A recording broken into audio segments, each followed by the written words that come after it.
I'm Elaine Reyes at the United Nations headquarters in New York, and this is UN Insider. Coming up. The raging fires in the Middle East are fast becoming an inferno. Secretary General Antonio Guterres works toward a diplomatic solution amid escalating conflicts in the Middle East.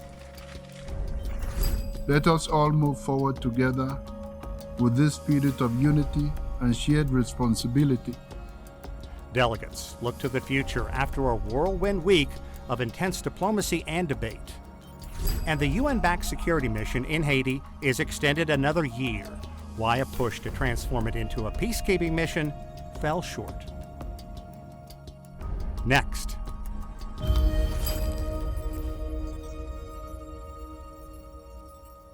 This month will mark 1 year since Hamas launched attacks in Israel that sparked a brutal conflict.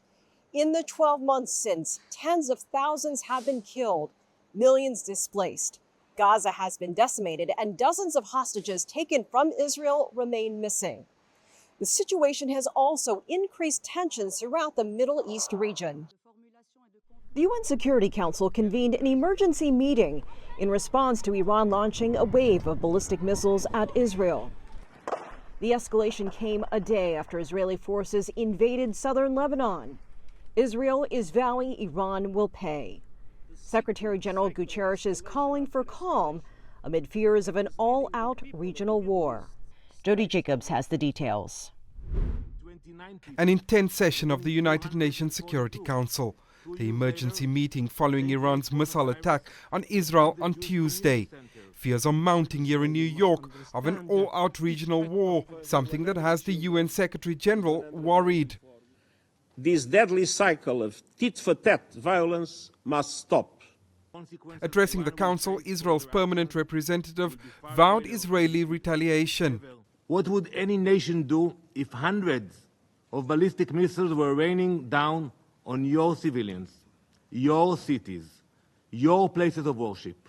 The scale of this attack is unimaginable, and yet Iran is determined to escalate further. But his response did not go down well with Iran. Tehran maintains that the attack was out of necessity and a proportionate response to Israel's continued aggression in the region. Experience has proven that Israel only understands the language of force. Diplomacy has repeatedly failed, as Israel views restraint not as a gesture of goodwill, but as a weakness to exploit.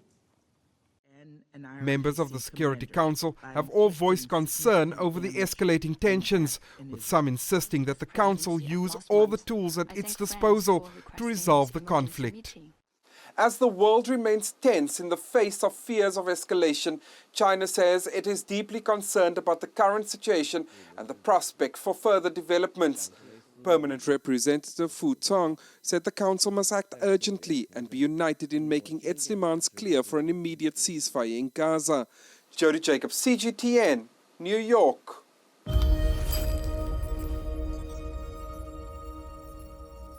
General debate for the 79th UN General Assembly came to a close this week. Speeches from global leaders wrapped up Monday. Over the course of 6 days, we've heard from all 193 UN member states, including China's Foreign Minister Wang Yi, who addressed the assembly. Wang Yi used his speech to address the numerous global conflicts. He reiterated China's stance. The security of all countries is tied together, and called for the peaceful settlement of all international and regional issues. Peace is the most valuable wealth in the world today. Some people may ask if there is a path to peace. In fact, peace itself is the path. Without peace, development would be hard to continue. Without peace, cooperation would be impossible. To achieve peace, we should not easily give up, even if there is only a glimmer of hope. And we should work 100-fold harder, even if there is just a slight chance. From the Security Council to the briefing room and beyond, Shu Deja is monitoring the latest developments inside the UN. Deja. Yes, Elaine. Before diving into this week's stories, let me first share some of my final thoughts on the UNGA high-level week. Last week, we have packed for the future. It is so decided. We have diplomats sleeping. We have visitors cheering. Come here. And I even have Secretary General himself introducing. But sadly, everything was overshadowed by conflicts in the Middle East. And this is what President of the 79th General Assembly, Philemon Young, said during his closing remarks. As we speak, peace in the Middle East is hanging delicately on a shoestring. There is pervasive tension and uncertainty in the region. Thousands of people have lost their lives. Many others have been displaced. Infrastructure has been destroyed. This must stop, and it must stop now. What does the Secretary General think of this year's general debate? We're obviously very pleased about how it started with the adoption of the Pact of the Future. But, you know, the world doesn't stop for the general debate.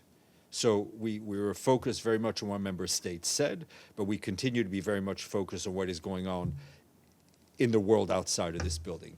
Israel started what IDF called limited ground operation in South Lebanon, claiming it's self-defense and anti-terrorism. Now, when it comes to conflict between Israel and Lebanon, we have to talk about Security Council Resolution 1701. It's adopted in 2006 in order to maintain peace between Israel and Lebanon that time. It urged IDF to withdraw its troops from Lebanon and kept Hezbollah from Lebanon's southern border. Obviously, given the fact that Israel violated Lebanese airspace thousands of times after that and Hezbollah launched rockets into Israel from southern Lebanon, the resolution has never been fully implemented. So, question 1. Do we need a new resolution to replace 1701 or even earlier resolutions? We have a lot of instruments in place. 1559 and 1701, if they are respected, would, of course, lead to a cessation, a durable cessation of hostilities. So I don't think that we urgently need a new resolution. We urgently need the implementation and the respect of 1701. And question 2, is there still a need for UNIFIL, the UN mission? What kind of role do you think UNIFIL still can play there? UNIFIL continues to play an important role in its observation role, in its, frankly, I think, still in its deterrent role. But the implementation of 1701 has to be done by all of the parties in this conflict. Following what's happening in Lebanon, Iran launched ballistic missiles to attack Israel directly. The Security Council held an emergency meeting, and here is what Secretary General Antonio Guterres had to say. Each escalation has served as a pretext for the next. We must never lose sight of the tremendous toll this growing conflict is taking on civilians. And we cannot look away from systematic violations of international humanitarian law. And then, drama between Israel and the UN happened again. Israeli Foreign Minister Katz designated Secretary General of the United Nations persona non grata, banning him from entering Israel. What are some member states' position? I reiterate our continued and unwavering support to him and thank him for his continued leadership and moral compass whilst guiding this organization through such difficult times. We also take this opportunity to express our full support to the work of the United Nations and the Secretary General in this crisis. We appeal to Israel to reconsider today's announcement. This is an outrageous decision. We are firmly opposed to this decision. France did not, so I think we support the Secretary General. And here is the reaction from the spokesperson of the Secretary General. You know, we saw this announcement this morning, which we see as a political statement by the foreign minister, and just, you know, one more attack, so to speak, on UN staff that we've seen from the government of Israel. And that's all from me. Elaine. Shudaja, thanks.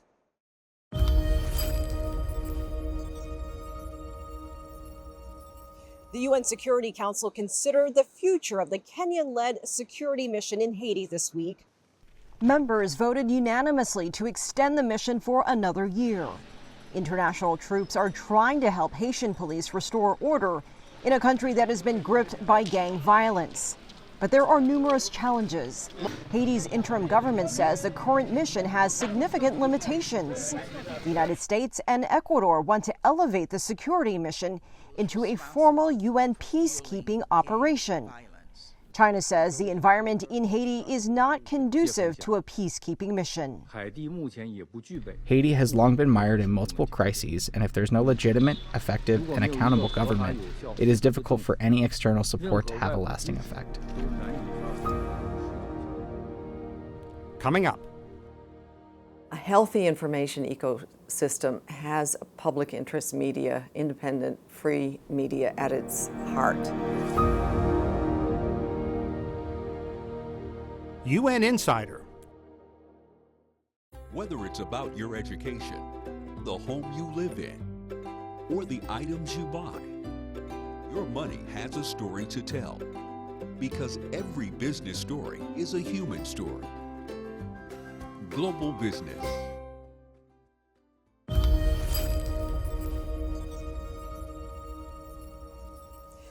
New York serves as UN headquarters, but the organization operates in countries around the globe. Melissa Fleming helps inform the world about the UN's work. She's the Undersecretary for Global Communication and host of the award-winning UN podcast, Awake at Night. Undersecretary General Fleming, thank you so much for joining us. Great to be with you, Elaine. How is the United Nations using its communication platforms to promote awareness and action towards achieving the 2030 Sustainable Development Goals? Well, we're using them in multiple ways. I mean, first, just to get out the facts, the facts around inequalities, the facts around climate change, what's happening in wars, and also the facts around the solutions. But just putting out the facts, if you're trying to move hearts and minds, isn't quite enough. So we're deploying a lot of storytelling,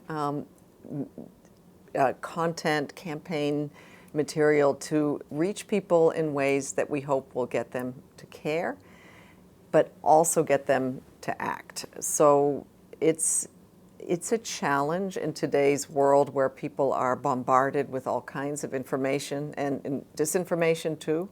So trying to get into those spaces with authoritative information, but also the types of content that is going to move people into realizing that the world is in trouble, but they can also join forces with us to help us fix it.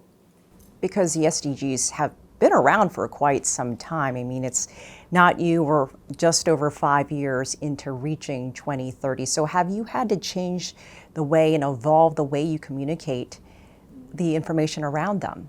Yeah, I mean, I still think there's a lot of educating to do around the SDGs and what each goal represents. I mean, they're very bold visions, no hunger, for example, quality education for all.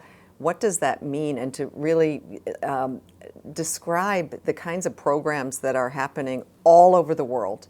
UN country offices in virtually every developing country, in every fragile country, even middle-income country around the world, working with governments, working with civil society to help them build plans to, lift their countries according to the Sustainable Development Goal model. And they've, then to help try to attract the kind of investment and finance that is needed. So it's, on one hand, these are, very aspirational goals, and we say that we've only reached 17% of them, and we only have 6 years to go. We can say all of that, but we also need to, describe how we're making progress. What are examples of solutions that have really taken off in some countries? Where have actually the solutions bubbled up from the hyper-local level or the local level, and can we tell the world about those stories so others can perhaps learn from them? What would you say the international media's role is in helping the United Nations get that information out correctly to its populations around the world? Huge.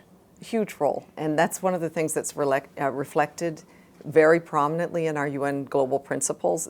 Our stakeholders were telling us this around the world.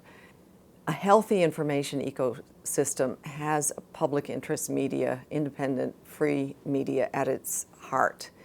A place where the public can turn to get authoritative, trusted information to guide them. And so we are promoting this pillar of having a strong media at its center. We're promoting media development, more investment in media as a development goal. We hear about AI all the time. It's everywhere now, and there's always a certain fear of the unknown. Have you thought about if and how you would use AI in your global communications? There's a lot of excitement around the UN about AI. There's a lot of excitement in people at WHO, people at ITU, people involved in education. They really believe that these applications can help, particularly in the developing world, can help advance the SDGs and some of our efforts. So that's great. On communications, we are looking at how we can use AI to help become maybe more multilingual in the way our capabilities of communicating with more people around the world. Just like journalists, maybe using it to help us get ideas and creative ideas for storytelling. But one thing that we've really discovered is we still need a human hand. The subjects that we deal with are so sensitive. I have to say that we're spending a lot of time warning about the dangers of AI in the dimensions of disinformation, deep fakes. So we're trying to embrace the potential advantages of AI while warning against the dark side. There is a recognition among all member states that there needs to be a global, at least not necessarily, regulation, but certainly governance, kind of like we have for climate change, an IPCC-like body for AI, so that everyone has access to the research, the developments, so that there's transparency, and then perhaps some recommendations for guardrails. Coming back to what we were discussing at the beginning of our interview, we talked about trust and mistrust, and there's a lot of mistrust around the media in general. A lot of people don't have a favorable opinion of some media. And you mentioned there's a little bit of that around the UN as well. So how do you come around regaining trust of people around the world?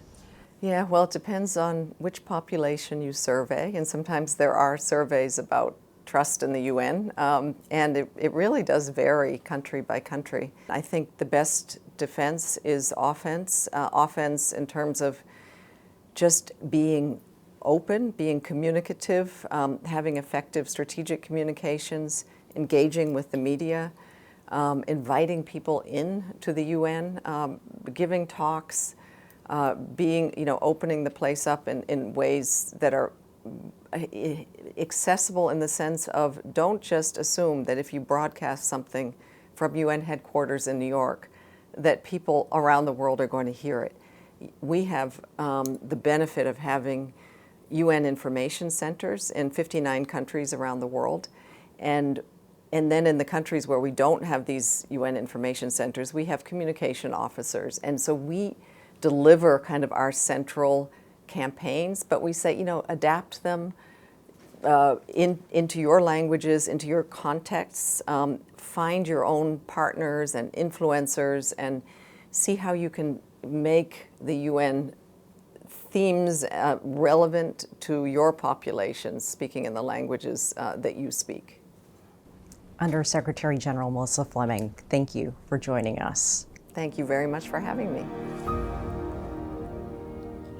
Coming up.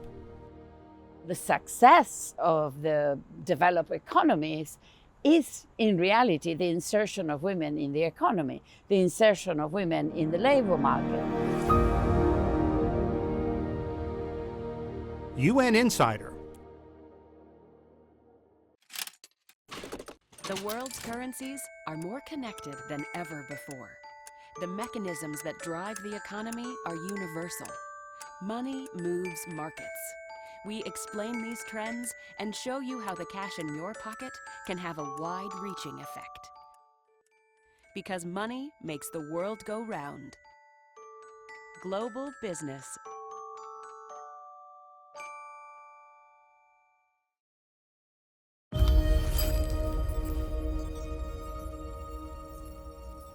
Gender equality is SDG number 5. The latest data shows progress toward that goal is far too slow, but it also shows the goal could be within reach with the right investments.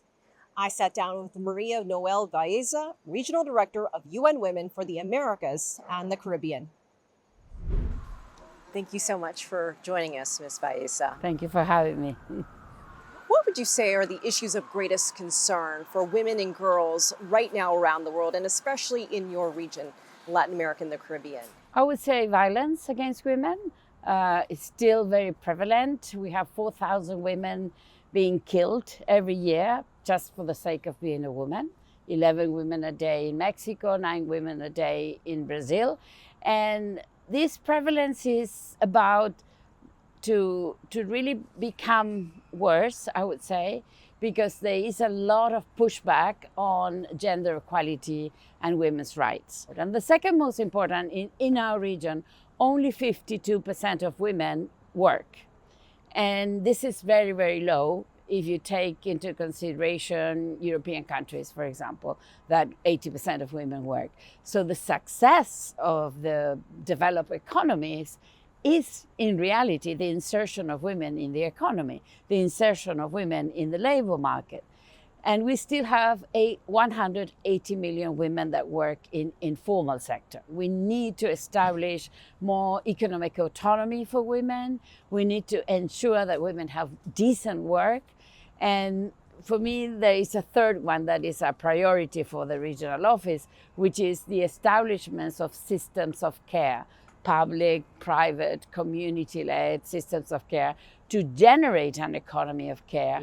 Population is getting old, couples are not having children. So that is a real problem, and particularly the aging of the population is very fast. So there is a need for caregivers. Here at the UN, right now, of the 133 heads of state or government scheduled to speak at UNGA 79, only 9 were women. So given today's level of education, the opportunities, women making strides in the workplace, they're still poorly represented when it comes to high levels of politics. How can we get more women into those positions of power? I don't think it's happening right now, but I think we are establishing the basis for this to happen. We say, and you women, that we need more, 130 years more to reach to parity. But I think we need legislation. It is very important. And I put you the example of Mexico. Mexico had a legislation 6 years ago deciding parity in everything, in executive power, legislative power, judiciary, but also in governors, in mayors, etc. It took them 6 years to really get there. And the 1st of October, we will have the first women president in Mexico. At the same time, it's a country with 11 women a day being killed for the sake of being a woman.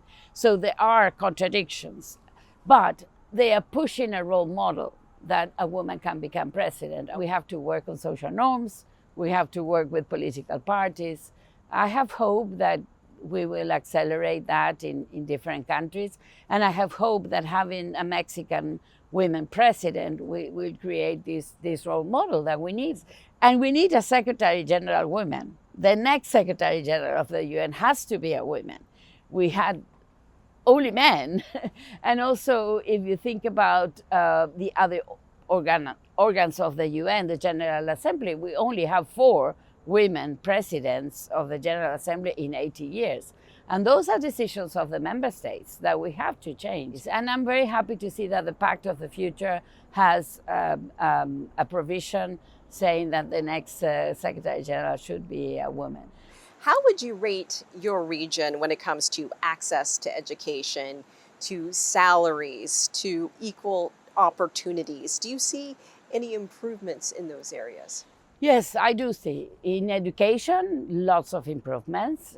Unfortunately, the pandemic took us a little bit backwards, and also in the participation in the economy, but we are trying to catch up. Unfortunately, the economic growth is not there yet, and the advancement in productivity is not there. So we need to work on that, and we need to work in the technological revolution. In technology, you have only 3% of women are in the head of the technological companies, and only 22% of women work in technology. We need gender-sensitive policies to allow women to be part of this technological revolution, right?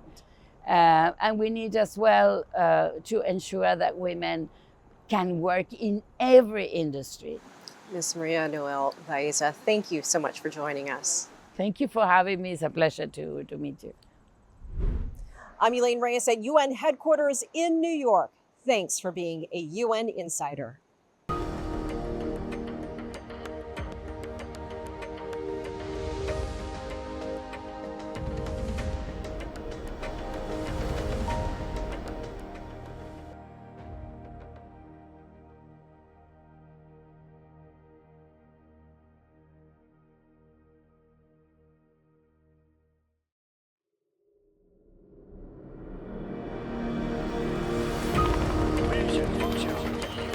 I'm Elaine Reyes at the United Nations headquarters in New York, and this is a special edition of UN Insider. UN Insider serves as an important window for the global audience to better understand multilateral diplomacy. It's very important for the media to cover the United Nations, to seek to understand and tell the story in ways that the average person in the street can understand. I think it's very important that the media should contribute to conveying important messages about the reality of today's challenges. UN Insider has come to the UN, and we at the UN are so grateful to have it here. It is the only dedicated TV program to what is happening in the UN, and it is reaching so many people with, as it says in its title, inside the UN stories. Media plays an important role in providing objective information across the world. We think that media has a strong power of uplifting, what we are trying to convey as messages as developing countries. We need the mobilization of all peoples, of whole government and whole of society, and media can help us to be informed so that we also can make our part. I think the media is fundamental to enable citizens across the world, first of all, to understand what is the rationale of having the United Nations. It's not that there is one place on planet Earth that will tell the rest of the world what to do. It is a much more complex story.